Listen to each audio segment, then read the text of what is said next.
Dear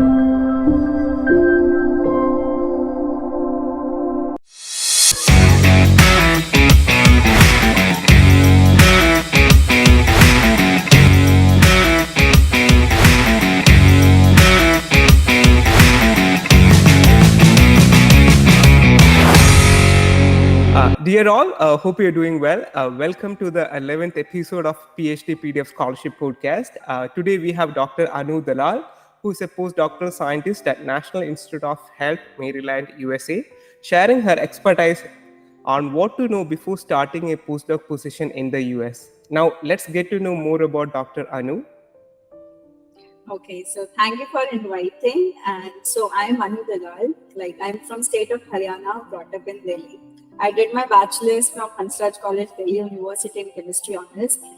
Then I thought of pursuing master's degree, and then that is why I wrote JAM. And through that, JAM is a joint entrance exam for masters. And then I got selected in IIT Roorkee. There I pursued my master's in organic chemistry, and then I thought of joining PhD in IIT Delhi, and I did my PhD on total synthesis. It was hardcore bench work, but then due to COVID and all that stuff, I learned some of the because we have to use time, labs were shut down and everything. So I used some of the I learned some of the computational things which helped me to bring my thesis into a good form, and then I put a balance of good bench work and computational and submitted my thesis. And that actually why I mentioned, I can later tell you why I specifically mentioned that, so I can give you some good insights over it. And then after my PhD, I applied for postdoctoral positions, and then I got selected at NIH, and then I moved to US. So that's my whole academic journey. Thank you for mentioning that. So now let's get into the discussion session. When considering a potential supervisor for a postdoc position, being from India and you are searching for a position outside India, what are some of the effective strategies to ensure their mindset and the lab culture is aligning with what you are looking for? If you receive multiple offers, on what basis you will select? Okay, I will go with the first option or for the second choice. So from your experience, what would you like to share to our audience?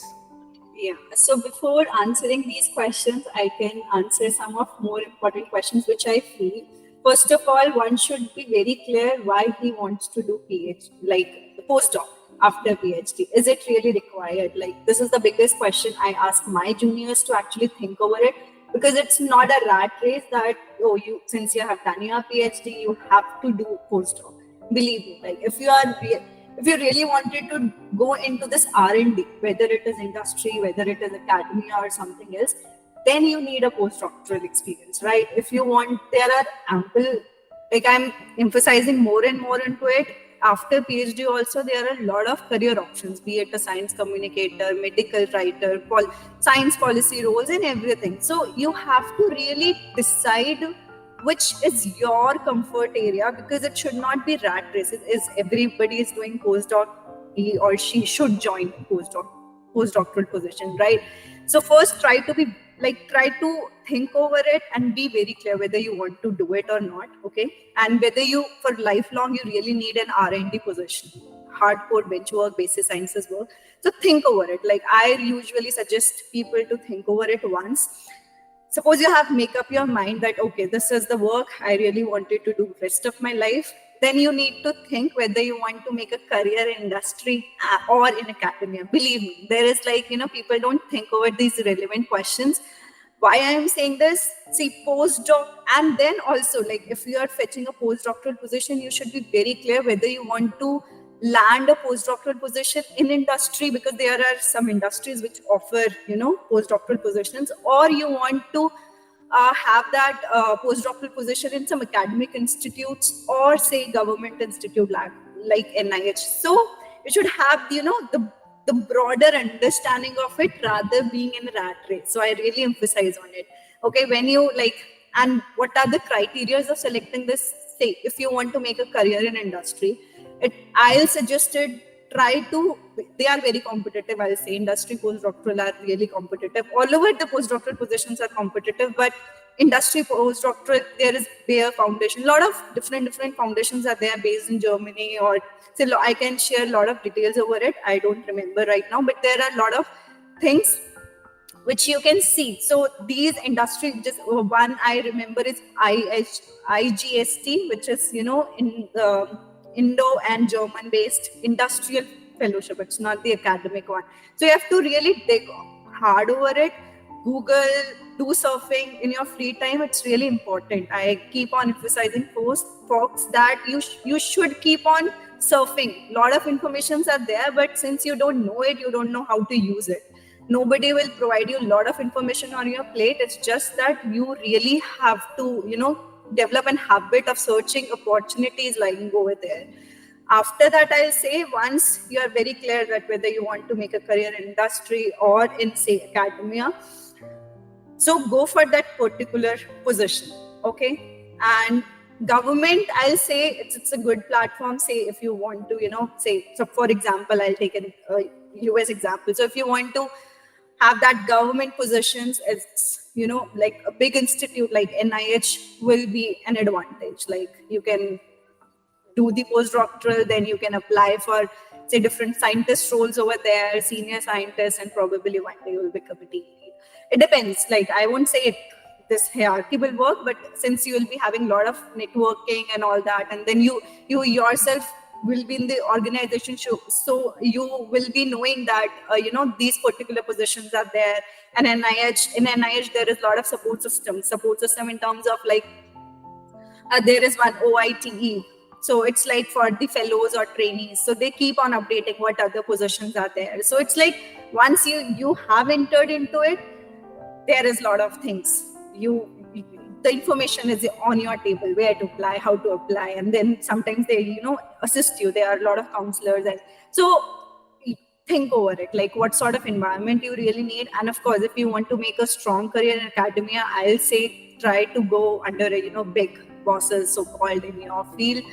It helps to establish a career, say in India.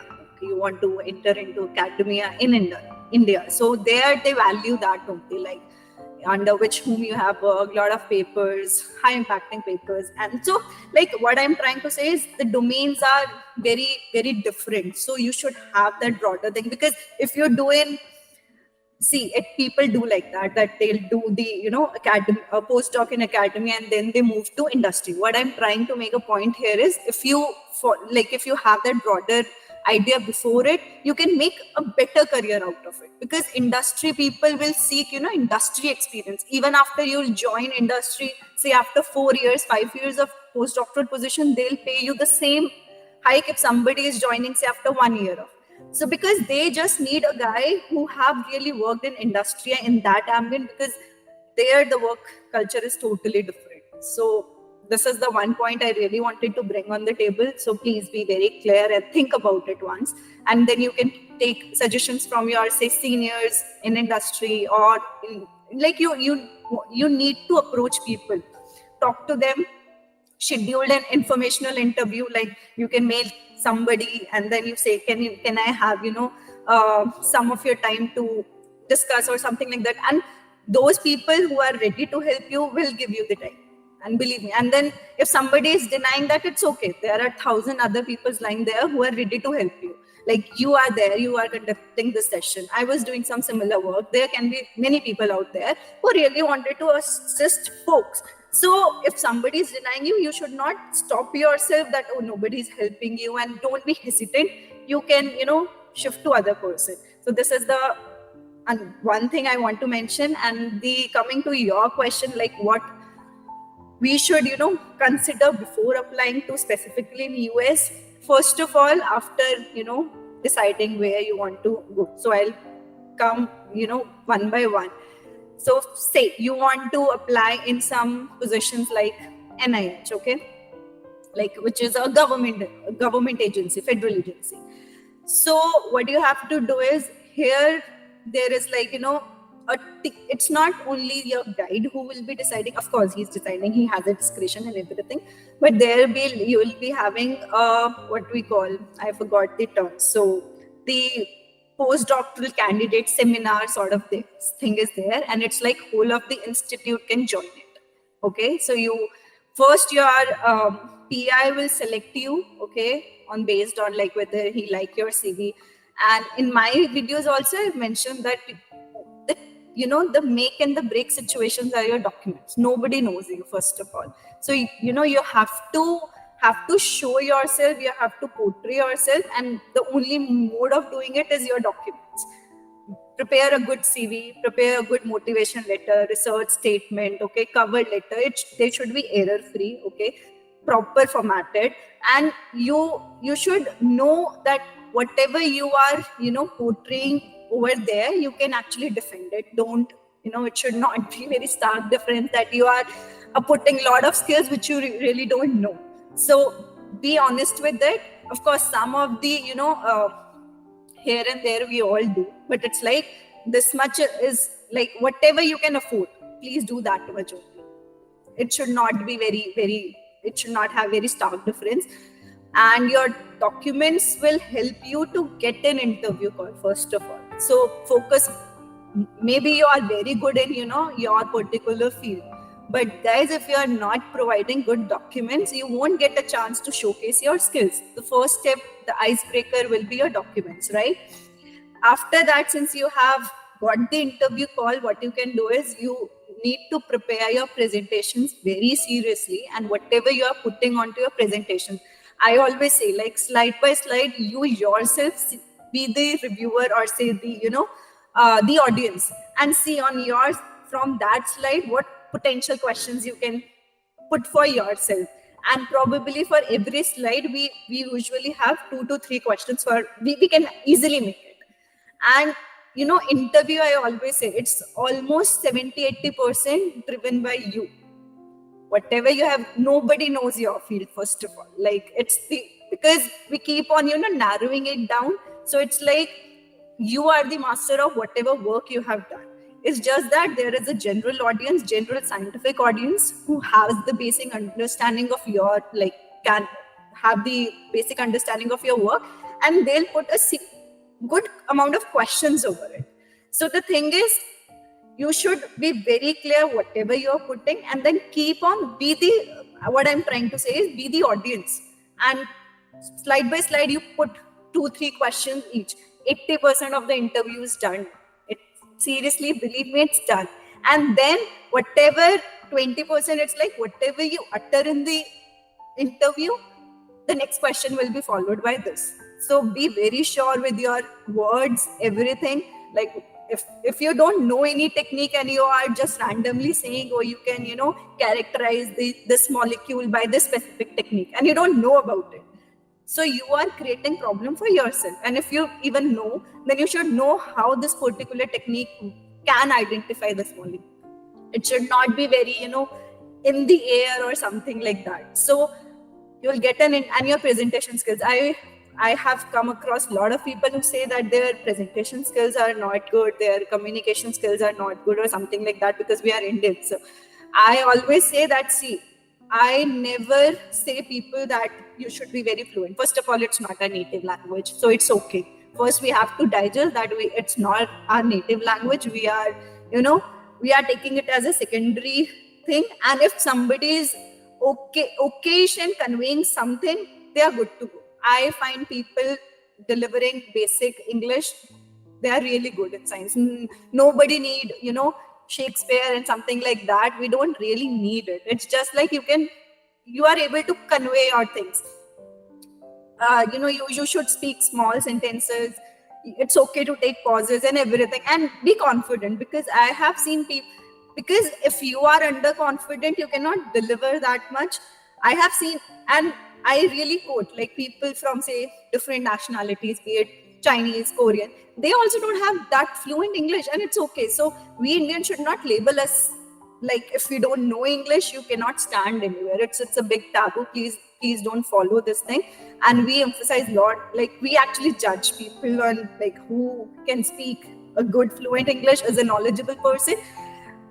Keep all this crap out of your mind. It's just your knowledge should be there. The other things are all fluent. Okay, so be confident over it, and it's okay. Just take pause. Your presentation should be clear. It's okay if you fumble. It's okay if you take pauses. It's just that you should deliver your science, what science you have done, and you should address whatever questions. Yes, one thing is there.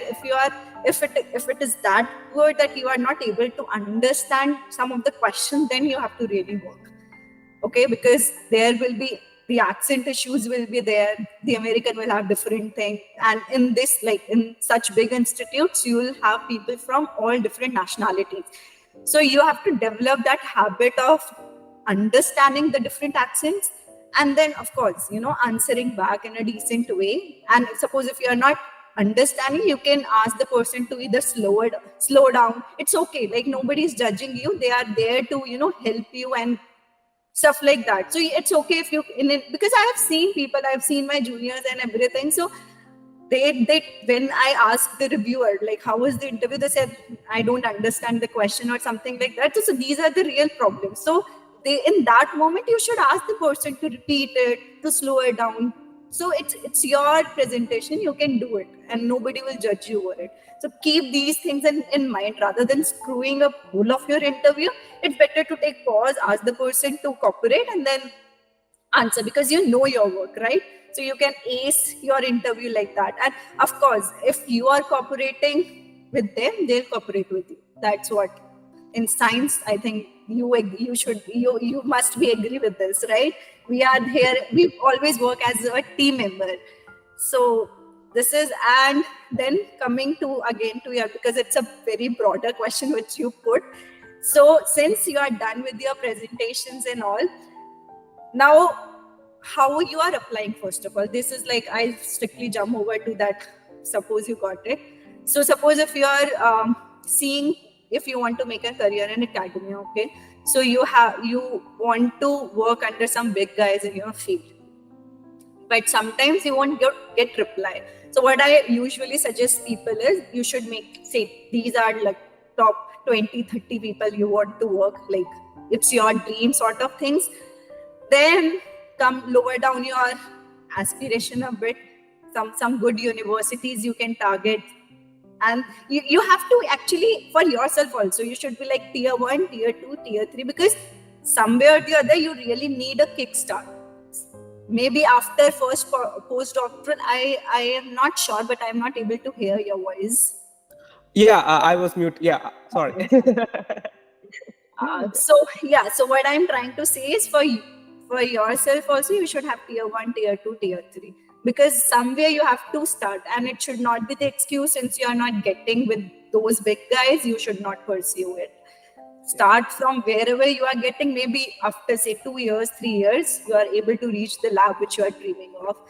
So this is what I can say. And then how to approach them, I see there are a lot of ways. Maybe you are writing say 100. When I was applying for postdoctoral positions, so some of my seniors say that you have to mail 400, 500 emails in a day. It's total crap selling in the universities. Believe me, you don't have to mail that much. First of all, to write a serious mail, like it's my personal take, I have actually done it, I've gone through it. When I was writing actual serious mail, it was like 10-15 mails. That was a limit. I'll say lower than 10, but it was 15 mails in a day is too much for me if you're writing a serious mail. Because writing a mail doesn't mean that, oh, you are seeking a postdoctoral position and this is my CV attached and let me know you have some position. It should not be like this. Nobody will gonna read it. They'll throw that in the trash until and unless your email sounds to them that you are really a serious candidate, why you want to join it. No, see, prof have their limited funds, okay, they will pay you from their project. Nobody will gonna pay you irrelevantly. I'll say nobody is there to do charity over it. So first thing, write a serious mail, like why that particular field, why you are interested in that particular topic, what has fetched you a real interest into that group, what others things that attracted you to join that group, why that particular professor. So you, in very brief, you really have to write a convincing mail. And even after that convincing mail, most of the time you won't receive a reply. So that is like, it's a normal thing if you're not, because I can recall one student from Delhi University. He said that he's not getting any reply and he's doubting himself. Like he's putting a lot of questions on self-worth. Like when I got those mails and messages in LinkedIn, I feel really bad, because it's like, I think somebody should say it to them that it's normal. It happens with everybody. It's not like that we are getting a lot of replies. It's not there. So it's not like you are not having. He said that maybe he didn't have the worthy PhD or something like that. It's not like that. There are a lot of factors and dynamics which goes around. So I'll say that 100, 200 mails is total crap selling out there in the academia. Please don't follow it. Write serious mails with an attach, and in one go. I'll say in single PDF, you should attach your first cover letter, like CV, cover letter, motivation letter, a short summary of research interest. Okay. So you should just send it. If the prof will be really interested, he have some, backing proof with him in the mail that he can scroll, and maybe sometimes it's like your document can say it a bit louder than your mail. So maybe after analyzing the doc which you have shared, he can he may provide you an interview call or something like that. So keep I'll say keep 100% of you into a mail, that because you want to be hired. Now it's not like the prof is not waiting for you, nobody is waiting for you. It's your thing, so you put 100% of yourself into it. Write serious mails, but still I'll say most of the time you won't get reply. So it's not that you are lacking some skills. What I'm trying to say is, see, you are banging that door which is not meant to be open. By this, what I mean it, maybe the prof was not having any position, the lab is already full, or say he's not having any grant to support an international student. So it's not your fault. Maybe he want to take, but then since there is no scope over it, he won't reply or something like that. So the higher chances of getting hired is apply to those positions which are already, like some professor have posted, because there is a vacancy. So maybe the door is meant to be open. Either you will open it or somebody else will walk into it. And in random mails, higher chances are there that you won't get any reply until unless say your CV seems to be too fascinating and your work is like beyond expressions and something like that. So and the best thing is, either you can LinkedIn professors are active there, you can find job. I personally feel that Twitter works well in that. Okay.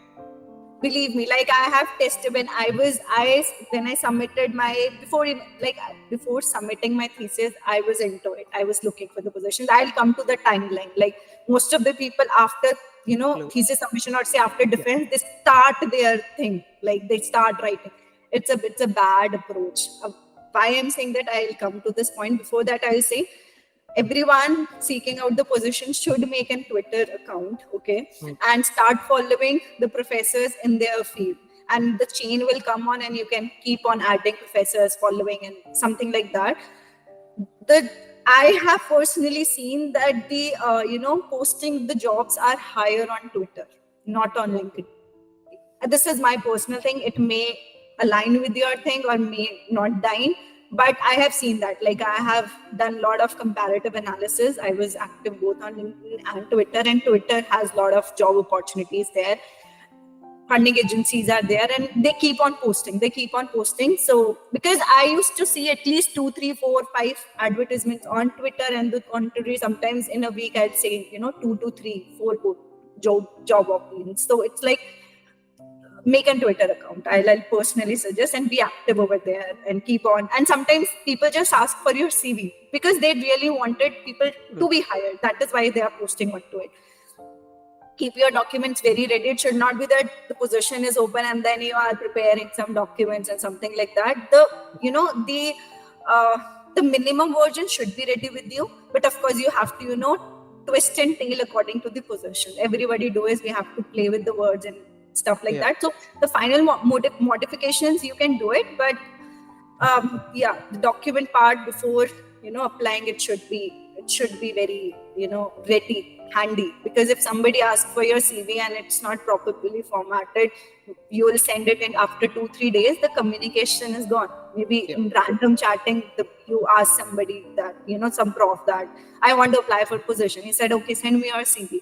If you'll rapidly do it, the impression would be good that you are a serious thing, and it will benefit you only. That is what I can say, is because when I'll say that it's better to hammer the rod when it is hot.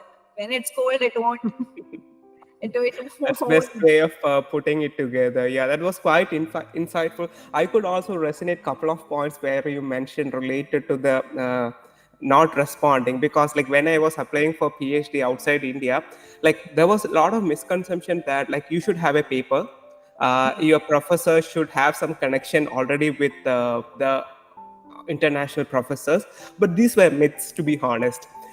Only thing is that we have to knock at different doors, and it depends on, like, there are four types of responses I have classified. One is no response, you won't get any response, so don't just wait for them to respond and then start. Yeah, that is not a good strategy. Second is they are responding but it is a no, but still that is good, because they are seeing and they are at least giving you a 1 minute time to say that.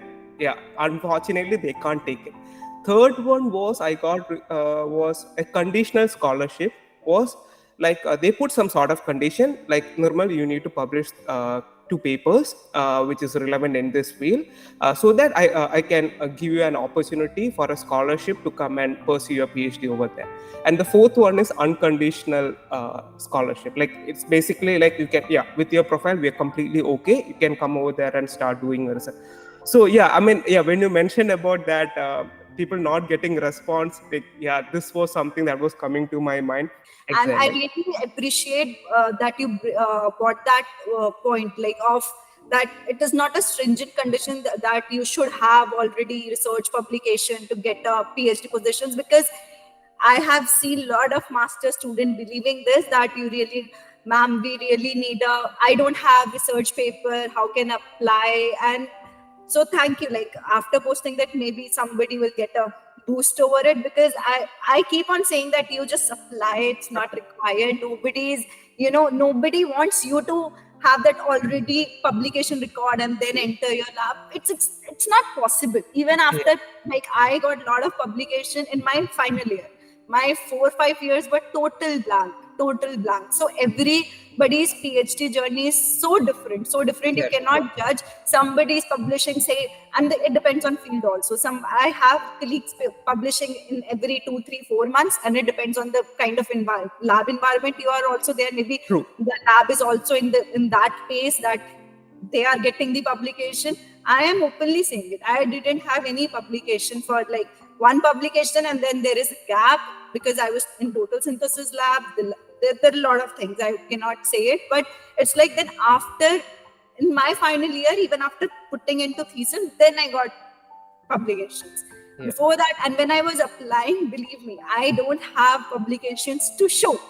And then most of the time I got this response, it's very difficult for you to get a postdoctoral position. I'll say something like, okay, I might be fortunate, people may call it, I accept it. But what I'm trying to say is there is a lot of different dynamics that goes around, and you have to make sure that you try your best.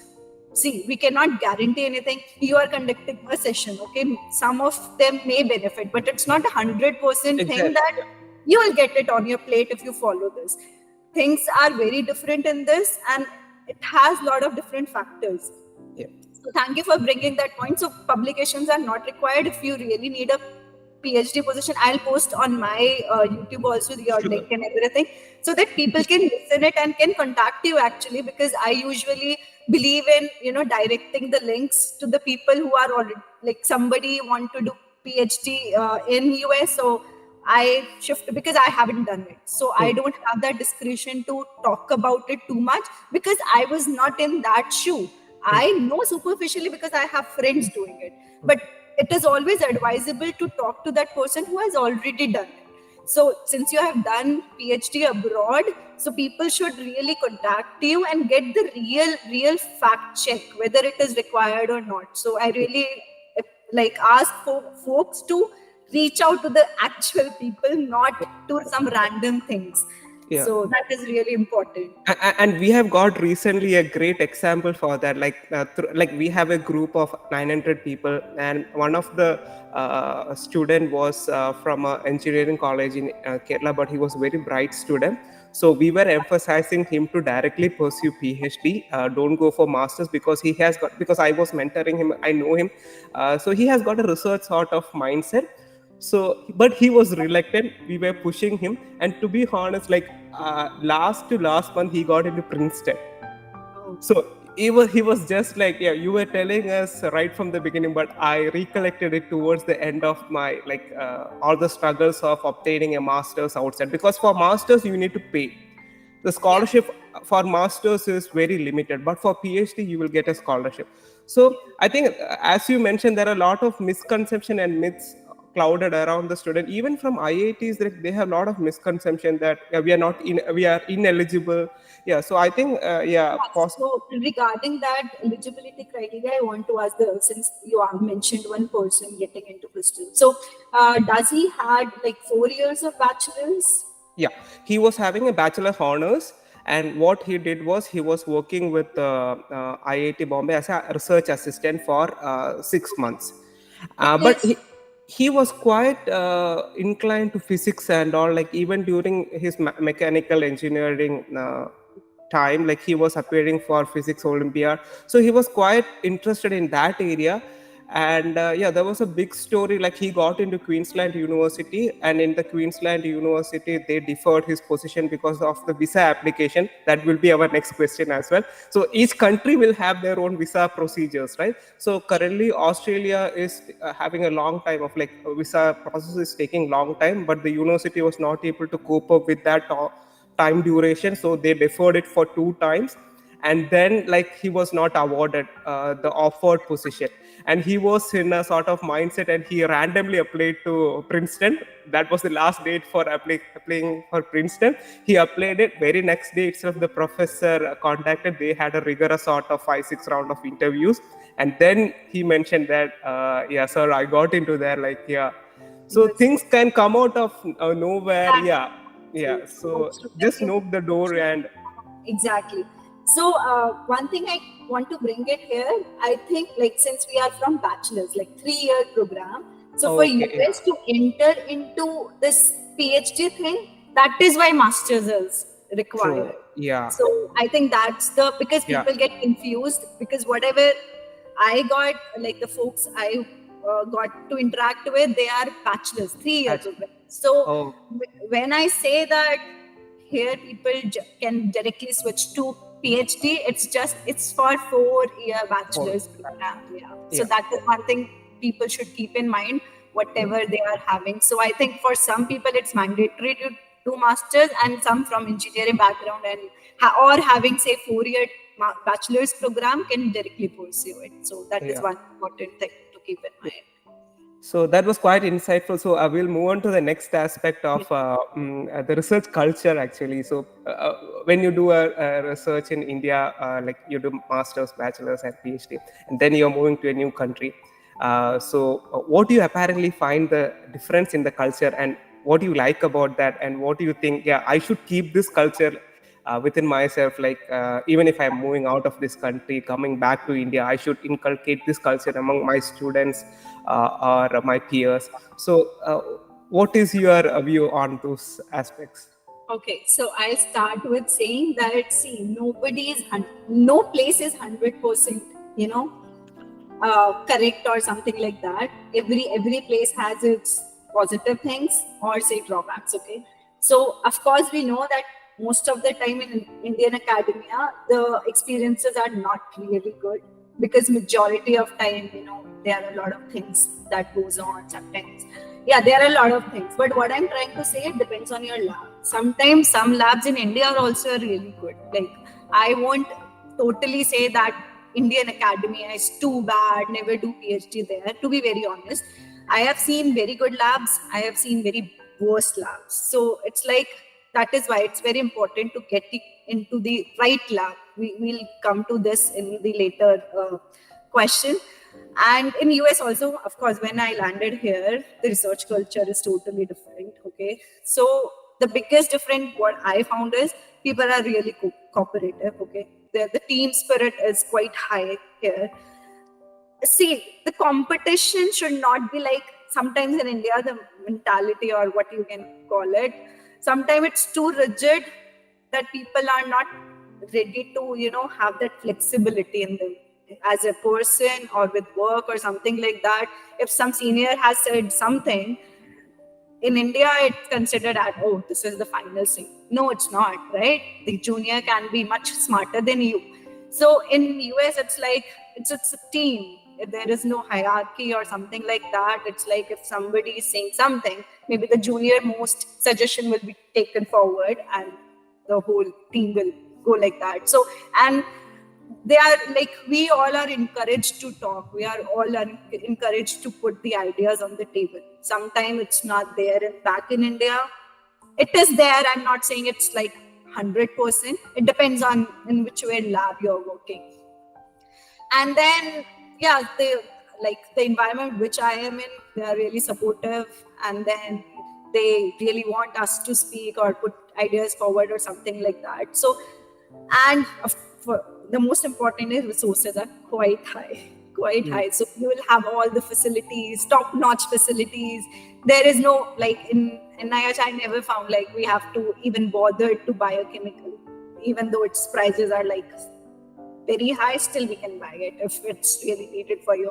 In India, it's not there. And in academia also, in the US also, if the lab is suffering from grants or something like that, you'll have that restriction. It's not like, it's not universal. See, in US academia also, I have heard a lot of bad stories of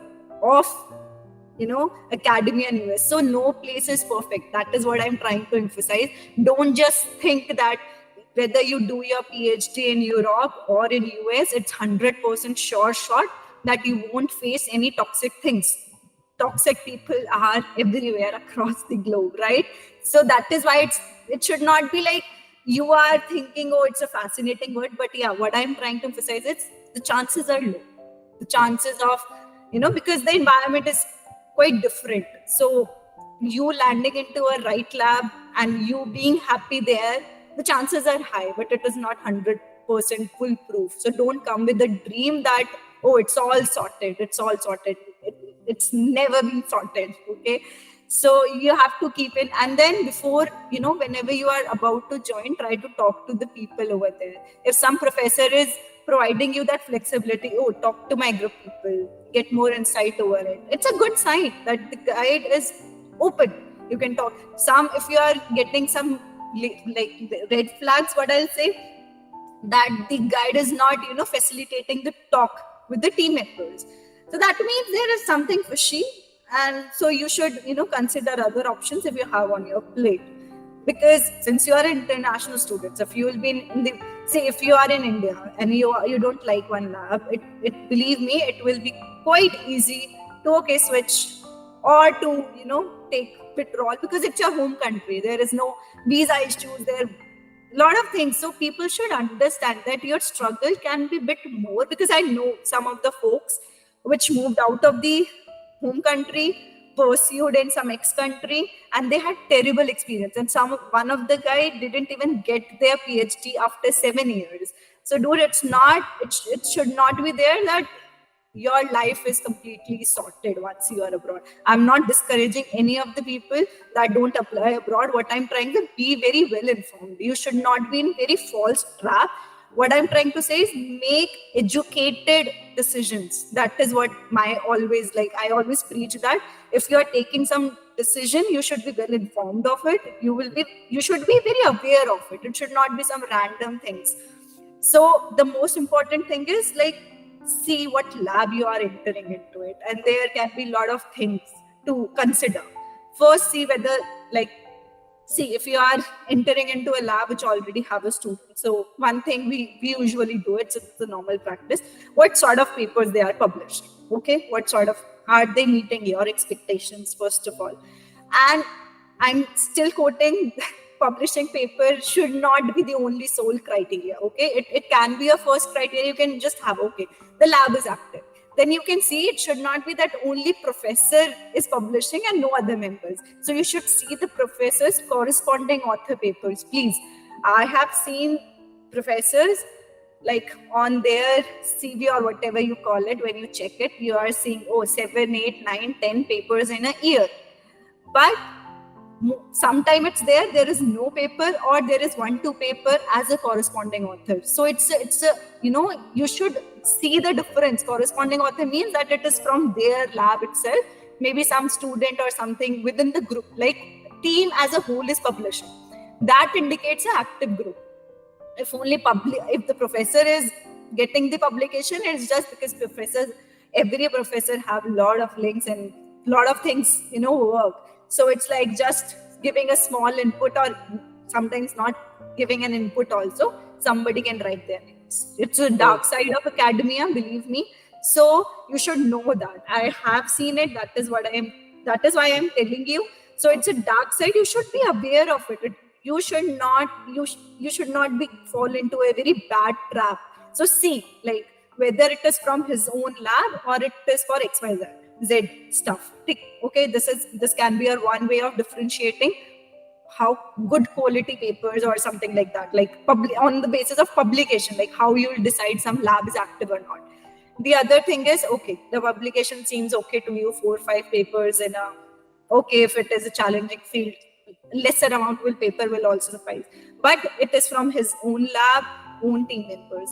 Then you can try to reach out to the lab members. See, nobody will criticize straight away their professors, first of all. Okay, so it's not that you'll contact somebody and then you'll say, oh, don't join this and that. So you have to frame your questions very carefully. Like, you won't have to portray yourself as a very negative person.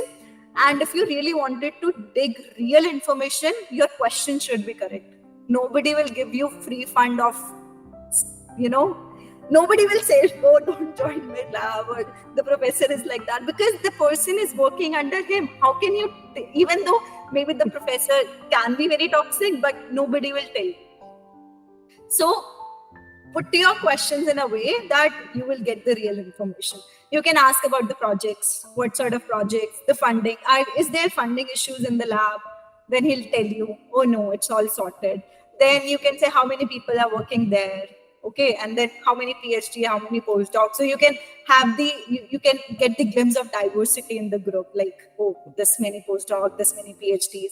Then you can ask, are there any time constraints over it? Do you work on weekends? So you can get the glimpse of, like, what is the work culture. Okay, is it too hectic for you? See, if you are a person who don't want to get disturbed on weekends, and suppose in which you are getting an offer from, so it's like, maybe the professor wants you to work on Sunday.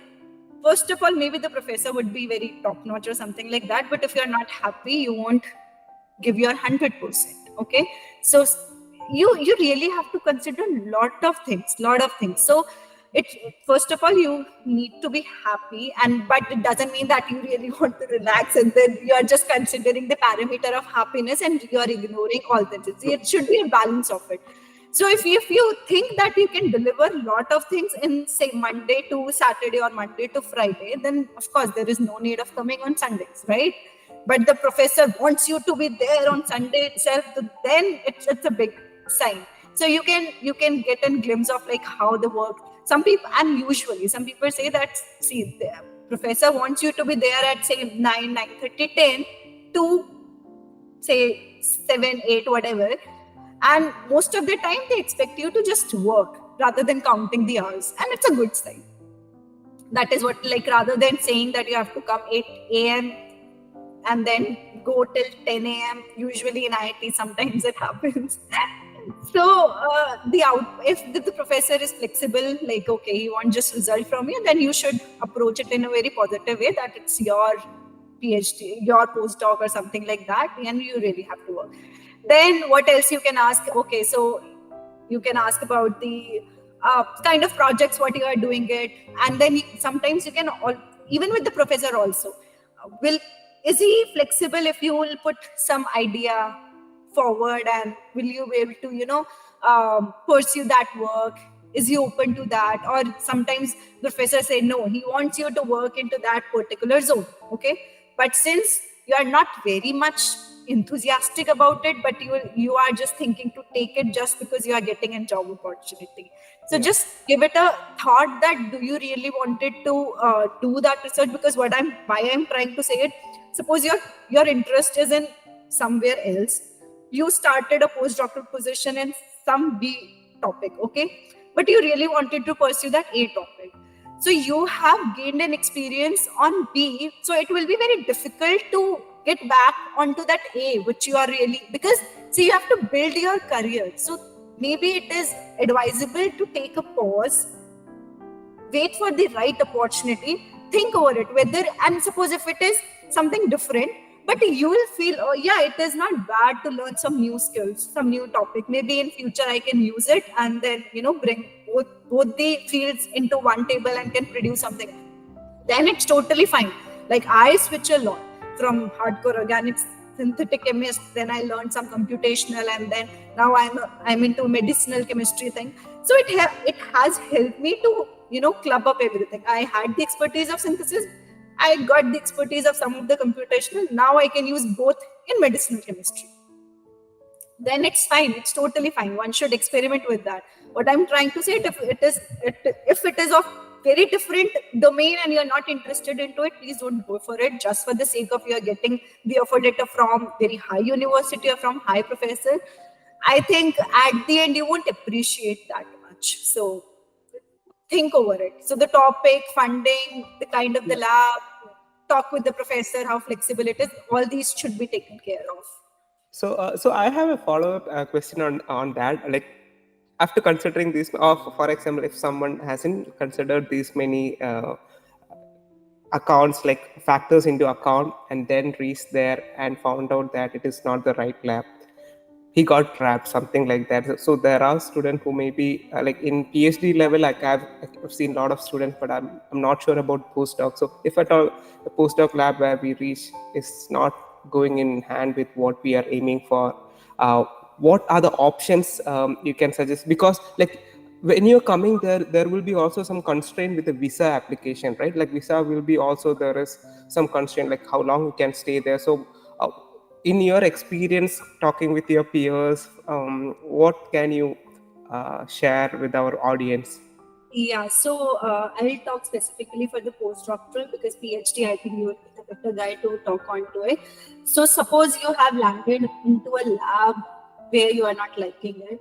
I'll say, because nobody will take you straight away, first of all, okay? Like say you are landed here and in 1 2 months you are not liking the lab. The harsh reality is maybe it may work. Suppose you already had 2 3 offers with you, and then you prefer to go with the one, then with the other professors you can write some decent mail, frame up your answer or something like that, and try to negotiate something, and then try to join some other lab. But what if you had just got the one position out of say whatever 300 400, if people have actually applied it, uh, so if you got just one position and that position doesn't come out to be the good one for you, okay, so what I'm trying to say is stay there, maybe say 6 months or something like that. I'm not saying that after 6 months you'll start your thing. I'll say simultaneously you have to keep on touching on some areas, some professor, keep in touch with them or something like that. Try to, if you got a chance to meet some other professor department or something like that, or you attended some recent conference, you framed some link over it, that is where networking comes into the role, okay, it's really important. So if you are meeting other people and if you are liking somebody's work or something like that, don't straight away just say, oh, can I join your lab, can I, it will never gonna work. You have to be very smart with your words. First of all, I usually suggest people be very smart with your words. You have to show your interest with his field, why that interest is developing, what's your thought over it, how can you Like, how can you contribute or something like that. Just normal conversation you can drive. And one day you can, put in that I'm thinking to, is there any position in your lab? This is the, and it is very good if you can, prepare some short research proposal, because I'm talking for the folks which are already, have done the PhD. So if you're not very comfortable of bringing the research proposals, please work onto it. You really have to do it. I'm not saying I'm very good at it, but the one thing we can do it, like we have to really do it if you want to pursue, R&D and something like that, because that's how it works. So we should develop that skill of making good research proposals. It really helps. It's not like somebody will hire you for that proposal. It just shows that you have that thinking capability. You can think over a good research problem, and then you can pursue it. So these background work should be, you keep on doing it. Now, how to actually do it? I'll say that simultaneously you can keep on applying. Since you are in a country, it might work, and say you are in some XYZ university. Here, see, if you are in US and you are in, say, a university, people know that university, right? Sometimes being an international student, there will be a lot of hurdles. Once you are into that university and something like that, things will be, of course, maybe you're not liking within the lab, but it is somewhat upgraded, okay? Because you already got some position, and you have got it just because you got some talent over it, right? So believe yourself, and then keep on applying different positions. And if somebody call you, like, okay, is agreeing to give you a chance to have an interview or some normal call. Usually professors first have that normal conversation with you, just normal. They won't straight away ask you for, if that conversation is meaningful, if it leads to something, then okay, can you present your work for 15-20 minutes or say half an hour, and then we'll have follow-up question answer sessions, and then you can meet with my team. This is the normal layout, like how you'll get it, okay? So what I'm trying to say is, in that conversation, the foremost question you'll be facing it, like why you want to switch, or why too early you are doing it. I'll say see, you don't have to hide everything, but you don't have to tell everything. There is you have to maintain a balance. Believe me, 100% truth sometimes may land you, like you're not liking the professor, lab culture, this, because if you'll say all these things in first conversation, it might, I'll say, maybe it is 100% true. But if you're blaming somebody or XYZ, the person will consider you as a bad candidate or something like that, because nobody is going to believe you. They don't know you personally. It's sad, but that's the reality, right? So what I can say is, you can say that the work is not, it's not of your interest, something like that. It's not making you very enthusiastic about it. So why he'll say that, okay, then why have you joined it? You said that you wanted to try it, but it is not, driving your stuff, because one needs to be passionate. So that is why I'm saying that you need to carefully select your words, and they are true also. You are true to yourself, okay? You are not interested into the work, okay? You are not liking the work environment also, but lower it down, focus more on work, focus more on research thing. And then mainly, rather than focusing too much on the thing that you're not interested into this, rather than make 80% use of that conversation saying that you're really interested into that work, because you have to showcase your positive side, that you are really interested into topic B. People will hire positive people, believe me. Nobody is going to hire negative ones. So you should show that you are a positive personality. It's just that you are into a wrong situation, or sometimes wrong, like situation of work. I'll say, put everything onto work, not on people, not on some specific lab, not on some specific university, not on specific place. If somebody asks me, oh, is IIT Delhi a good place? Indeed, it's a good place. Okay, I won't say it's a bad place. Maybe I or some XYZ or something like that might have faced, but even people, I have seen people criticizing whole university, whole department or something like that. Nobody will have a right. Nobody, because it's just your personal experience, right? You cannot defame anything. So keep things to your work only and to your personal space only. And it's always better to showcase some positivity, that you are, positive towards a particular work. And sometimes if you're really positive, really wanted to, and good, already had good CV or say publication or something like that, some good achievements with you, you will get a position somewhere or the other. It might take sometime long. Don't lose your patience, but things will come to your place. And regarding that visa situation, say if you are into J1 or something like that in US, okay, so you have initial contract is of 2 years, so you So, can tell. Yeah. sorry to interrupt you. So, before moving with the visa, can you just provide an overview about what type of visa the Uh, postdocs can have, and what is the basic criteria, or not criteria, the application procedure, how long they need to wait? If you can provide an idea, that would be good. Otherwise, I am really sorry about it. I'm not too expert into these visa things, believe me. I okay, don't want to comment onto it, but what I can tell you is like for postdoctoral, there is usually people get J1 visas, okay? Because especially suppose if you want to know my stuff, I'm on J. NIH, and if somebody wants to know about NIH, they usually give you J1 visa. J1 okay, are that you will stay here for some time and then you'll go back, because it's an exposure kind of thing, okay?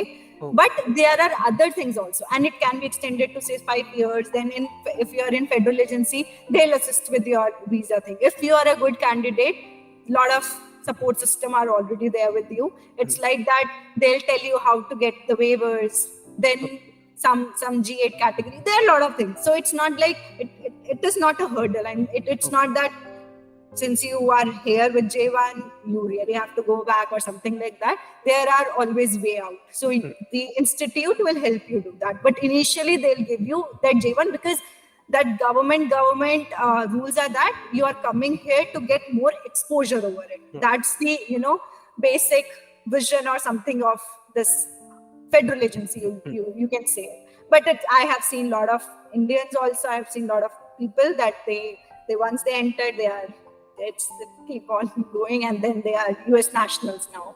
So it's not a hurdle. University sometimes may sponsor H1 visa, okay, but believe me, I'm not a good okay. person to talk on visa because I'm new and then I don't have expertise over it. So Okay, it's fine. yeah. Yeah. So, and now when you receive a postdoc offer, like it will be contract based, and there will be a sort of a negotiation possibility as well, right? So, contract negotiation is quite impossible before considering any postdoc position. So, what are the elements should potential postdoc keep in mind when they are negotiating their salary, benefits, access to lab? Do they need to specifically mention those things in the interviews or at later stages of their application, like entering procedure? So, any specific consideration that you have for our audience to mention? Yeah, so on this, I'll say first of all, everybody should have a basic understanding of what is the average package, that say that country is offering to you. Okay, so it should not be too aspirational, it should not be too low. You should have that understanding, like, oh, this is the range of salary you will be getting. Okay, see, in government institutes, I'll say it's quite straightforward. They'll ask you whether you have that post PhD experience, and based on that, they'll put you on a pay scale, like in India, what we in the government things work. So if you have 1 year or 2 years, this is the scale you will be getting. This is the scale. So it's in government, it's quite straightforward, and you have that. What I'll say, a proof why you are getting that specific salary. So not much of the negotiation for the postdoctoral positions, I'm saying. For scientists, I have seen people negotiating here at, say, contractual scientists or the federal, they can negotiate very well. For the trainees, I'm telling you, because it's quite straightforward and it's already there in the website. So you can see like what sort of salary ranges you will be having. Now coming to academic positions, usually like in US, NIH is paying the highest salaries, okay? And since it's a funding agency, so most of the professors' projects are through NIH, okay? So I have heard, and I know some of the folks, sometimes they get lesser than that. But now you have to decide how much less you are getting. Okay. Okay. If it is too less, if it is too less, then of course at some particular point you have to tell the professors, like you have to, comfortably come to that. See, it's a very awkward conversation, first of all. Okay. Let's admit it, awkward in the sense that, especially Indians, like we have a mindset like, how can we ask that, pay me Yeah, that? true. And nobody say Yeah. in that way, right? You just have to mention that, suppose if you feel that it's really and you have to see the cost of living also. Yeah. Sometimes, see, this area is really expensive. The DC area, some of the pockets are really expensive. Okay, you have seen it. Like some Yeah. regions are quite expensive, and you should be very aware that it should not be the only the digits. Sometimes if you are getting, suppose I'm taking a random figure. Suppose I'm saying if somebody is getting 60K, okay, or 70K, but or somebody is getting 55K, but first check the cost of living. It might be possible that the 55K will be the Sufficient. better one and 70 is on the Yeah. lower side. So don't just randomly see the figures, because the cost of living sometimes might be very high, and that 70 will not be sufficient to sustain. Or suppose the problem arises if you really have a family, say your partner is coming with you, or you'll be having a kid or something like that. So don't just go on the digits. Do some homework at your end before having that conversation with your PI, or the HRs or whatever. So if you think that, okay, the cost of living is low and still you are getting a decent package, take it. No harm into it. If you think, and still you can talk over it. Like if you think that you deserve something more, just try to bring in some that you have a family, and then you'll be relocating, and ask. That is why I'm saying you have to put good questions to get a good answer. So you have to see, will this the package is sufficient to survive you in particular place? Will it take care of your daily expenses? Because when I was doing it, I remember I don't gave a lot of interviews, to be very honest. I applied in very, I'll tell you why, okay? And then there was one professor from UK, and when I saw the package of this and that, so that was quite low. But then the cost of living was also low. And then believe me, if the professor is really cooperative, he'll tell you the prices, the housing prices, the grocery prices, the milk prices, and to give you the better understanding of it. So you should also respect that, okay, if the cost of living is low, that is why you're getting the low package. So it's fine. You can start over it. But still you can negotiate if there is a scope of, can you Yeah. expand that a little bit? Is there any flexibility over it? Or is it a rigid package? Put some good questions. So is it really a rigid? So maybe he'll say that initially he'll pay you that much, but since the funding will be approved or something like that. Usually professor tells that his project is about to approve or something like that. So we can talk over it, we can think over it more, and it's fine. It's flexible or something like that. If he'll say that, no, this is the final amount, and if you're not satisfied, then of course you have to make a call for yourself. Nobody else will do it. And so yeah, like you have to really think over it, and you can bring it on the table. If you really feel that you're underpaid or something like that, negotiating salaries is a normal thing in abroad. Maybe it is not too, like maybe sometimes, because I've heard when people are there back in India, we really are afraid to talk on salaries. Most of Exactly. Yeah. 90% of the crowd is like ready to take whatever they are getting, be it an industrial position, because they think if they might lose their offer or something like that. But it's not there. It's your right, because you'll be working, you'll be hired as a labor. So you really have that choice. You can bring that conversation onto the table and politely say, like, this is your family. Because I have seen that. I have a colleague who has a family, 2 kids and everything.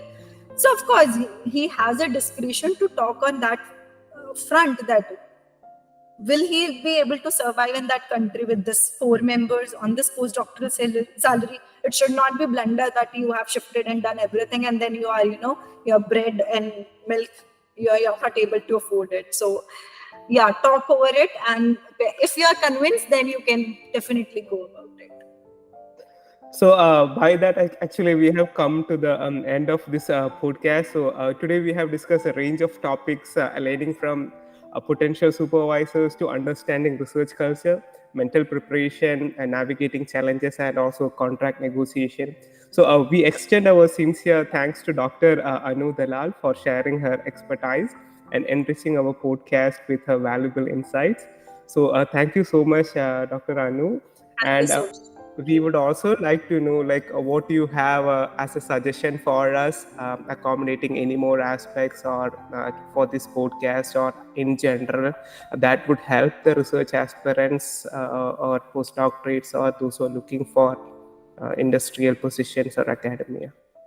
Yeah, so first of all, the very like I'll start with saying that reach out to people. See, like I'll take an example. You are conducting these podcasts, Okay. okay, and you are giving suggestions to say like you can give better suggestions to like how to fetch a PhD position.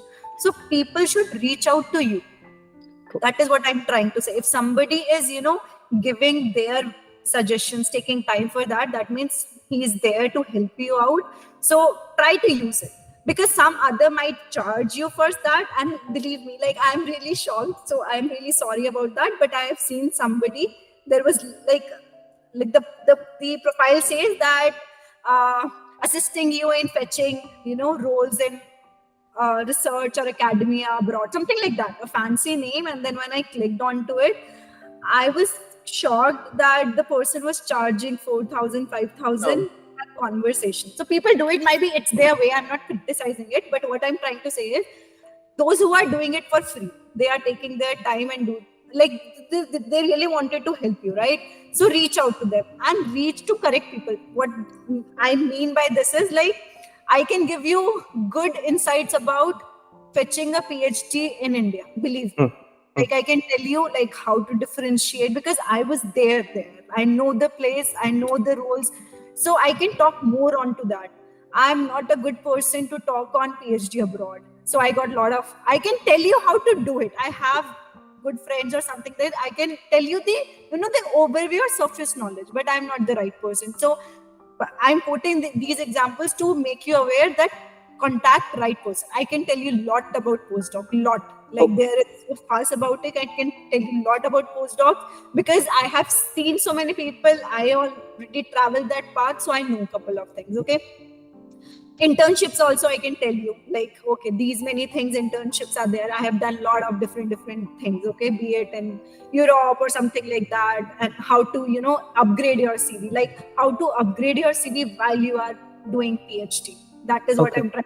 Research is one thing, but then at the end of the, suppose your research work doesn't comes out to be too good, but then still you want to make a career out of it, right? Mm, Then maybe two XYZ factors, your research record or publication record is not that great, and it's not solely your fault. It is, a lot of things are there, but then try to make your CV with something else. yeah. Okay, and that is what I'm trying to say. Maybe you can share some internships or say some good conferences or some prestigious scholarships or something like that in your field. So contact, because sometimes I was really shocked to get the email from the people from say engineering background, some electrical engineering. Guys, I'm not the right person. I know chemistry, I know biology. Like I can tell you on some very narrow field. So True. the biggest thing is, if you are approaching a wrong person, you are putting your time to write to that person, messaging, emailing, but you won't get right advices, right? So contact right person and reach out, and don't hesitate. Yeah. Good people will help you. So don't hesitate. Nobody is too busy that he won't reply. Sometime, yeah. And then coming to that, if somebody is not replying, doesn't mean that he or she doesn't want to reply. Don't be very furious. You won't believe, I sometimes get that the person writes that I have mailed you so many times or messaged you so many times, and then if you don't want to help, what I'm Yeah. trying to say This is yeah. see, what I'm trying to say is you are educated, okay? You have done your master's or PhD, develop that temperament. Believe me, we all should come from a because education will be reflected only by your actions. So what I'm trying to say is you should remain patient, because the person is not free. Suppose you are conducting this podcast, okay, and then somebody, there will be a bombardment of mails or messages. So you will take the time in your free, like in your free space, right? And maybe even after that, maybe you are not able to respond to some of the people, so the people should understand that the person is busy. Other thing is, like, rather than getting very personalized kind of suggestions, try to use videos, because we are doing it because it's very difficult to say all these similar things to individual people. So True. Yeah. I have, like, I cannot quote again and again same kind of questions I receive, and for that I have already addressed. So there is no point on, and you cannot write that much. We are conducting this session, it's quite easy for me to speak, to Speak. tell messaging, and it doesn't work. Yeah. So please be very, like, flexible and patient, and show some respect to people. That is what I can say. And then I'll say, yeah, keep on applying. See, it is not very difficult that you won't get a position. Even if you are from regional university, see, I'll say, it's not that if you're not from a big school you won't get it. Please remove Yeah. that taboo. It's not that if you're not from IIT you won't. I can say that if you have right skills, a regional university person may fetch a very good position rather than from big schools. And it's a level playing field. What I can say, it's okay. Maybe sometimes it happens. You are from very big school, but if you cannot put the right thing onto the table, nobody needs you. Sure. So please be confident. Please be confident. And if you really wanted to pursue it, seek help. Be aware, and don't come with very, very, very fancy kind of thing. Be very aware of what you are doing and what you are approaching to. That is what I can say. Be very well informed kind of a student, not just random here and there. So that's what I can sum up.